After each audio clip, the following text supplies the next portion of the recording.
அனைவருக்கும் வணக்கம். இன்னைக்கு இன்னொரு பதிவுல சந்திக்கிறதுல ரொம்ப ரொம்ப மகிழ்ச்சி. இன்னைக்கு இந்த நம்ம பதிவுல என்ன பார்க்க போறோம்னா, லா ஆஃப் அட்ராக்ஷன், ஈர்ப்பு விதியை பத்தி ஒரு ஸ்பெசிபிக்கான ஒரு பாயிண்ட் பார்ப்போம். ஈர்ப்பு விதி நான் முதல்லயே சொன்ன மாதிரி தான்.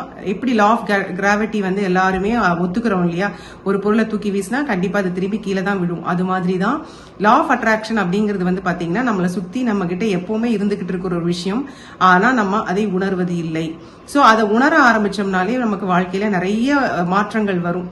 என்ன மாதிரி மாற்றங்கள் வரும் அப்படின்னா, நம்ம ஈர்ப்பு விதியோட சேர்ந்து ஒர்க் பண்றப்ப நம்ம வேணுங்கிற விஷயங்கள் எல்லாமே நமக்கு நடக்கும். ஒரு எக்ஸாம்பிளுக்கு நான் இன்னைக்கு இந்த இடத்துக்கு கார்ல போயிட்டு இருக்கேன். எனக்கு பயங்கர கூட்டமான இடத்துல போயிட்டு இருக்கேன். நான் என்ன பண்ணுவேன்னா, எனக்கு இந்த இடத்துல எனக்கு ஒரு பார்க்கிங் வேணும், நான் போய் வெயிட் பண்ணாம எனக்கு ஒரு பார்க்கிங் கிடைக்கணும் அப்படின்னு நினைச்சிட்டு உங்க ஈர்ப்பு விதியோட நீங்க கனெக்ட் ஆகி போறப்போ நீங்க எதிர்பார்க்காமயே உங்களுக்கு அந்த இடத்துல ஒரு பார்க்கிங் ஸ்லாட் ஃப்ரீயா கிடைக்கும். நீங்க போய் உங்க காரை பார்க் பண்ணிக்கலாம். இது ஒரு சின்ன விஷயம் சொல்றேன். இந்த மாதிரி நிறைய விஷயங்கள் ஈர்ப்பு விதியில ஒர்க் ஆகும். சில டைம் நம்ம ஒர்க் ஆகாம இருக்கு அப்படின்னு நம்ம யோசிக்கலாம். நான் இதெல்லாம் முயற்சி எல்லாம் பண்றேன் ஆனா நடக்க மாட்டேங்குது அப்படின்னு ஒரு சிச்சுவேஷன் வரும். அந்த சிச்சுவேஷன்ல நம்ம என்ன பண்ணலாம் அப்படின்னு பாத்தீங்கன்னா, அதுக்குன்னு ஒரு டெக்னிக் இருக்கு. நிறைய டெக்னிக்ஸ் இருக்கு. அதுல ஒரு ஸ்பெசிபிக் டெக்னிக்கை இன்னைக்கு பார்க்க போறோம். இந்த டெக்னிக்கு பேரு பலூன் டெக்னிக் அப்படின்னு சொல்லுவாங்க. இந்த பலூன் டெக்னிக் என்ன அப்படின்னு பாத்தீங்கன்னா, நமக்கு என்ன விஷயம் வேணுமோ, எப்பவுமே 5 விஷயங்கள் நமக்கு ரொம்ப ரொம்ப முக்கியம். நம்மளோட ஆரோக்கியம் ரொம்ப முக்கியமான விஷயம். முதல் நமக்கு ஆரோக்கியம் ரொம்ப முக்கியம். ரெண்டாவது நம்மளோட உறவுகள் ரொம்ப முக்கியம். மூணாவது பாத்தீங்கன்னா உங்களோட தொழில் சார்ந்த உங்களோட முன்னேற்றம் ரொம்ப முக்கியம். நாலாவது பணம் வேணும். அஞ்சாவது ஆன்ம உணர்வு. இந்த 5 விஷயமுமே நமக்கு எப்பவுமே முக்கியமான விஷயங்கள். இதுக்கு கீழே தான் நம்மளை சுத்தி இருக்கிற மற்ற எல்லா விஷயங்களுமே கனெக்ட் ஆகிருக்கு.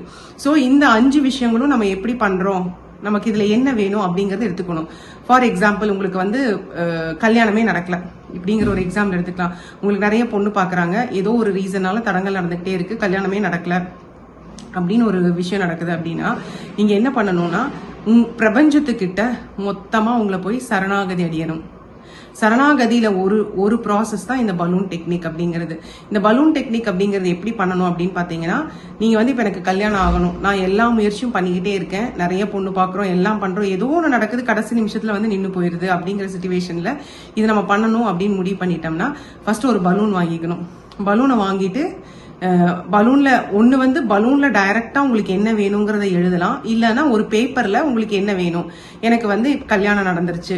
அதாவது நீங்க எப்படி எழுதணும் அப்படின்னா, ஆல்ரெடி அந்த விஷயம் நடந்ததா நினைச்சுக்கிட்டு எழுதணும்.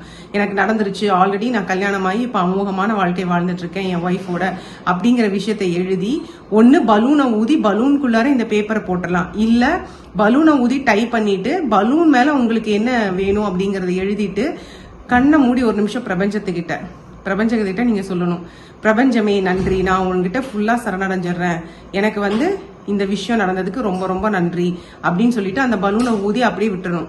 அது பாட்டுக்கு போயிடும். எங்க போகும், அது எங்க போச்சு, என்ன போகும் அப்படிங்கிற கவலையெல்லாம் நீங்க இருக்கவே கூடாது. ஒரு தடவை இந்த டெக்னிக்கை பண்ணிட்டோம்னா அடுத்தது ஒரு 24 மணி நேரத்துக்கு அந்த கவலைகள் எல்லாம் விட்டுரும். ஆட்டோமேட்டிக்கா உங்களுக்கு பாத்தீங்கன்னா இது உங்களை தேடி வர ஆரம்பிச்சிடும். இதுதான் ஒரு சரணாகதி அப்படின்னு சொல்றது. நிறைய தடவை இந்த சரணாகதி அப்படிங்கிறது எனக்கு நிறைய விஷயங்கள்ல ஒர்க் ஆயிருக்கு. ஏதாவது ஒரு விஷயம் நடக்கிறோம், நம்ம நிறைய முயற்சி பண்றோம், எதுவுமே நடக்கல அப்படிங்கிற சிச்சுவேஷன்ல என்ன பண்ணலாம் அப்படின்னா, நான் என்ன பண்ணுவேன் அப்படின்னா, பிரபஞ்சத்துக்கிட்ட கண்ணை மூடி உட்காந்து, பிரபஞ்சமே இன்னைக்கு இந்த விஷயம் நான் முயற்சி எடுத்திருக்கேன், என் சைட்ல இருந்து நான் எல்லா முயற்சிகளும் எடுத்திருக்கிறேன், மத்தபடி இதை நடத்தி கொடுக்கறோட பொறுப்பு உன்னோடது அப்படின்னு சொல்லிடணும்.